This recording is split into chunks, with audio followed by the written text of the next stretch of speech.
We arrive at the second half of quarterfinal Saturday here at the 2021 Ingalls SoCon Championships presented by General Shale. The first of our two games in the evening, 7-seed Mercer off a blowout win over Samford last night against the Wofford Terriers, the number 2 seed, the SoCon tourney runner-up a year ago.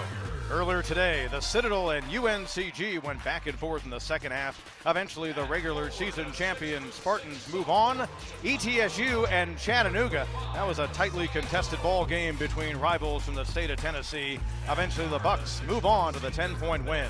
Now we get ready for the Bears and the Terriers, followed by VMI and Furman. Welcome back to Asheville, North Carolina, friends, along with Dean Keener, Pete Hannity with you. The Mercer Bears, in winning by nearly 30 points last night, Dean, did not disappoint with our expectations. They looked really good, but tonight they're obviously going to have to step it up against the Terriers team that beat them twice during the regular season, and many of the players on their squad know all about what it's like to have success in this building. Yeah, they do. First, let me say this is anything but a 2-7 matchup. These are two really good basketball teams, but to your point, Storm Murphy, Ryan Larson, Trey Hollowell, these guys have had success here and in the NCAA tournament. They know what it takes to win in big games. And trying to make it a 3-game sweep on the season against the Mercer Bears. One of their newcomers playing in his first SoCon tourney game last night, Leon Ayers, a junior college transfer, really did a nice job. He had a 17-point game. He certainly did. It's my pleasure to talk about Leon Ayers III. He's more than a sixth man. He's more than a utility man. I mean, he is a valuable man for the Mercer Bears. Almost 12 points a game on the season, shoots 52% from the floor, did a little bit of everything last night. For Wofford, gosh, you have to love everything about Storm Murphy, a true student athlete. First team All-Southern Conference, well-deserved. He was in the conversation for Player of the Year. He's best in the big moments. He elevates his team. At times, he wills his team. He's fun to watch. He's one of the best the SoCon has to offer in the backcourt. He was certainly great in the big moment a year ago in the semifinals. His late shot beat Chattanooga and sent Wofford on to the title game. More on the Terriers and this matchup against the Bears. Here's Aaron Summers. Aaron? Wofford's Storm Murphy and Trey Hollowell took that championship loss extremely hard last season, and they spent the entire offseason on Zoom calls and the entire season in meetings, reiterating to the 12 newcomers on this Terrier squad what it would take every single day in order to walk away with a championship here in Asheville this year. Coach McCauley said Asheville is just such a special place for the Wofford program, and those seniors want to leave here on a high note. Wofford 1-0 against the Mercer Bears, who came to the Southern Conference back in the middle of this past decade. Their only meeting in SoCon tourney play 2 years back, going to the Terriers. Wofford, the 2 seed in the white. Mercer, orange and black, their color scheme. They've got the black uniforms on this evening. Backing in, looking for space underneath. Winko for Messiah Jones, defended well by Felipe Hasse. Well, there's some really good individual matchups here tonight. We will get into them as they occur. We'll see primarily man-to-man, half-court, solid principles by both teams. Neftali Alvarez, the Fairfield transfer, first season with the Bears, gave it to James Glisson. Alvarez gets it back, shot clock at 10. Jeff Gary, his uncle's the head coach. 4 on the shot clock, now 2 on the shot clock. Floater, no. Glisson the rebound. And that's how the scoring begins here in quarterfinal game number 3. Jay McCauley trying to get another good defensive effort out of his ball club, and Gary unable to knock it down from the outside. Murphy a step back. My, how he has mastered that step back, whether it's inside the 3 or they're outside, to create space at 6 foot tall. He's got to do that, and boy, we've seen the evolution over the years of Storm Murphy being able to shoot over bigger and stronger and more athletic guards because he creates space. Mercer team that a week ago in Cullowhee just looked terrible in the second half. Everyone on their roster to a man would tell you that. Last night, though, they got their rhythm back, and Leon Ayers makes it a 4-point game. And he's really good at that, taking what looks to be tough shots, using the glass, using his body, just finds a way. I like how Alvarez and Robertson have been able to start playing together as well, playing well off of each other. I mean, both with a point guard mentality, as you see Robertson with a pull-up, That wasn't happening earlier in the season. Nice to see. Back at the Harris Cherokee Center in Asheville, where the Mercer Bears are up 20-12, largely due in part to the play of Leon Ayers III coming off the bench early. He's come up with some steals. He's come up with some good basketball plays. He leads all scorers with 8 here in the early going. And he has 8 of their 10 bench points for the Mercer Bears, compared to 12 points overall for the Wofford Terriers. Hasse. When his feet are set from outside the arc, outside of Ross Cummings, he's Mercer's best three-point shooter. Boy, both teams working so hard, offensively and defensively. Gary open out front. Just the third three-pointer by the Mercer Bears made in their 8 attempts.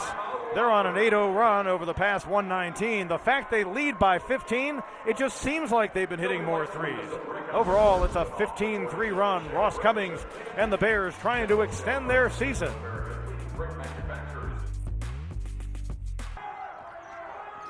Shot clock under 10. Safford trying to defend Ayers. That was about as off balance as you could ask, and he used the glass.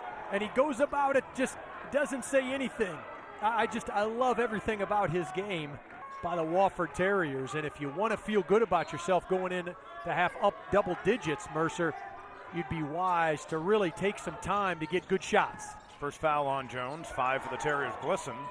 Out to Alvarez, splits defenders. He blew right by Jones, who came over to help. Can't get a better shot than that. And our first half comes to an end. Wofford will head the locker room to regroup. The Mercer Bears will look at this halftime score, recognize it's a 180 from the first 2 halftimes against the Terriers this season, and try to get a second win in as many days here in Asheville at the SoCon Championships. Greg Gary's Mercer Bears this season, when leading at the break, they're 12-2. Wofford 4-6 when they trail. Aaron. Coach, you have this Wofford offense completely unrattled. What can you do to continue that in the second half? We just got to play with the same urgency. They're missing some shots, but I think part of that is us speeding them up a little bit. A lot of them, very few of them been in rhythm for them. And I think that's, you let them get in rhythm, you're in trouble. So we've done a good job of that. How has that defensive pressure led to your offense? Just like yesterday, we started out really defensively, did a great job, and it leads to easy points, and it just makes you feel better about yourself when you're getting stopped. So, and we're sharing the ball like we did yesterday. Thanks, Coach. Thank you. And to the point of defense here in Asheville, they held Sanford to 22 first half points on Friday night. They hold Wofford to 23 on 8 of 32 shooting. Leon Ayers and the Bears, they're cruising a 17-point lead at the break. Superior Hydration. Back in Asheville, North Carolina, the Wofford Terriers will try to come back from a 17-point deficit. The team that was the runner-up in the 2020 SoCon basketball tourney and the champs in 19. Well, they are down big against the Mercer Bears as we get ready for half number 2. Welcome back with Dean Keener, Pete Hannity with you.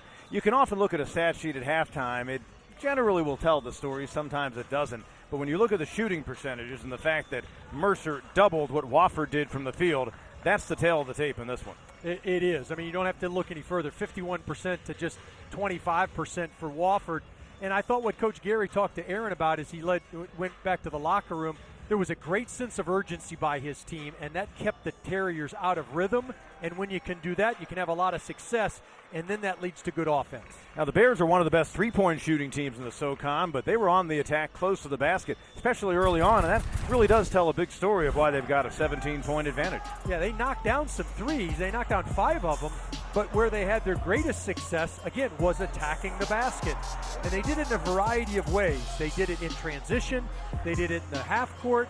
They did it just, late clock, as we see Leon Ayers III numerous times, and they shared the wealth. I mean, it wasn't just one guy. I mean, there were multiple people who just actually scored the basketball in difficult sense, but because their defense was so good, it created that offense. Last night they had 21 assists on 31 field goals in their game against Sanford.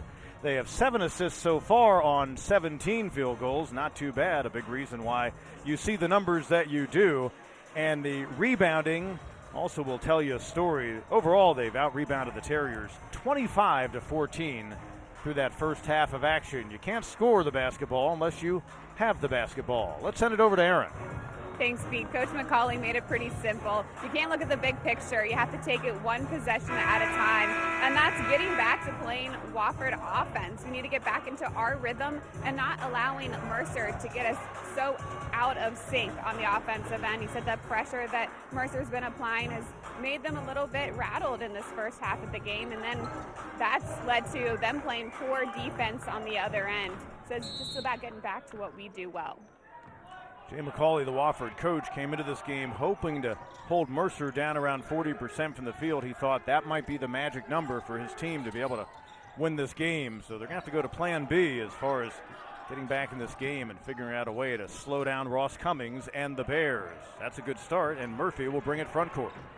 Mercer looks nothing like the team that left the floor just 20 minutes ago. No, and just 45 seconds into this as we see the first possession by Wofford. Safford stepping up and knocking it down. I mean, the two offensive possessions, a tough off balance by Ross Cummings. He can make that, and then Alvarez, that's just not what they did in the first half.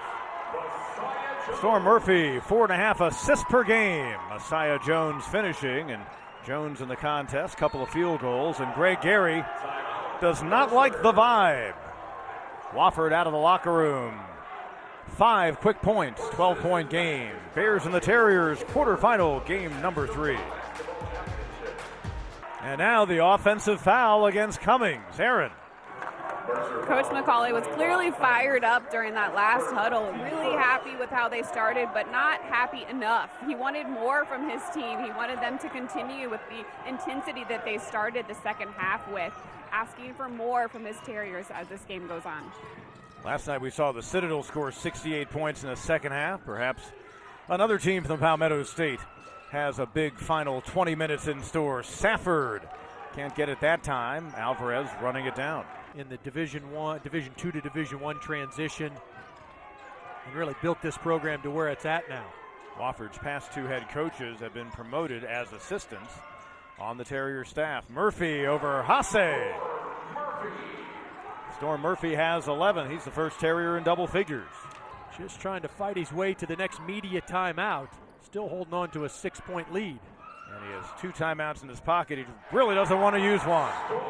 Big players step up in big games. Timeout is called. Wofford is pulled within 3.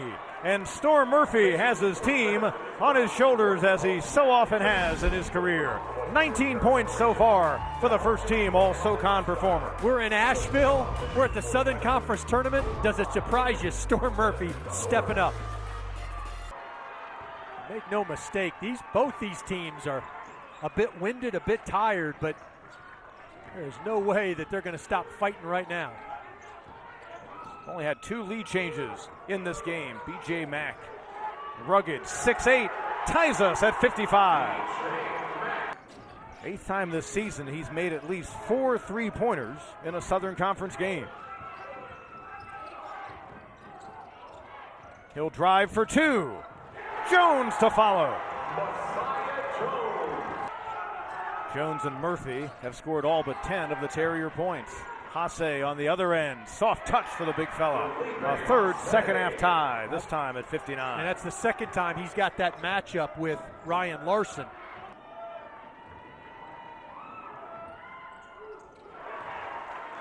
Able to knock it down. He missed some late season action. Scored 7 last week against Furman.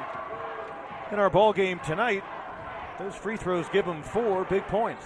Terriers by 2. You need Ayers to touch the ball. It may not be for a basket, but somehow get him involved.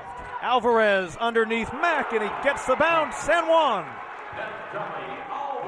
That's as good an option as any. I talk about getting Ayers the ball, but the third team All-Southern Conference selection just quick on quick, and when he had B.J. Mack backing up, he knew he had an advantage. You don't think this means something? Watch the emotion by Alvarez afterwards. 4 lead changes in the game.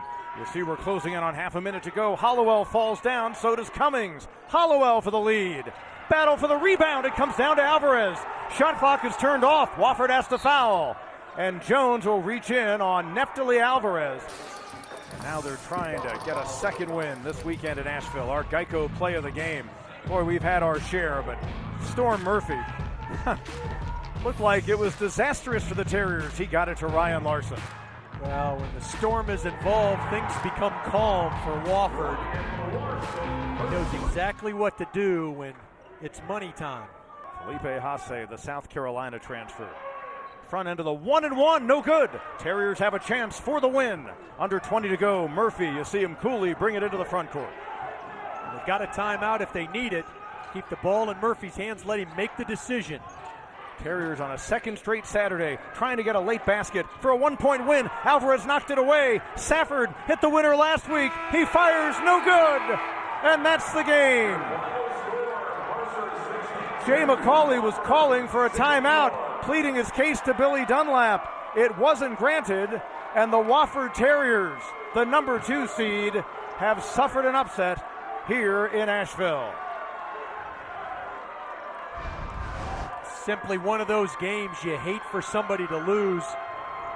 That was really the winning play right there. Alvarez getting the tip to stall Storm Murphy. He had to give it up at that point. Look, he tips the ball, goes nearly into the backcourt, and at that point, Murphy knows he can't corral it and keep in his hands behind his head. You feel bad for a senior that has had just an absolutely wonderful career. The Mercer Bears, they lost by 3 points the last time they faced Wofford, a 1-point victory. Last night, that victory was their first win in a SoCon tourney game in 5 years and a day. Now, for the first time since 2015, which was their inaugural season as a Southern Conference member, they are headed to the SoCon semifinals. UNCG and ETSU got there earlier today. The Mercer Bears, the 7th seed, just like Wofford a year ago, have a Sunday night date against either VMI or Furman. We'll see the Paladins and the Keydets battle in just a moment here in Asheville, North Carolina. We have had 3 really interesting games so far today. Stay tuned. We're coming back at you with Furman and VMI. A heartbreaking loss for Storm Murphy and the Wofford Terriers. What a great career for him. Felipe Hasse moves on. For Dean Keener and Aaron Summers, Pete Hannity saying so long for now.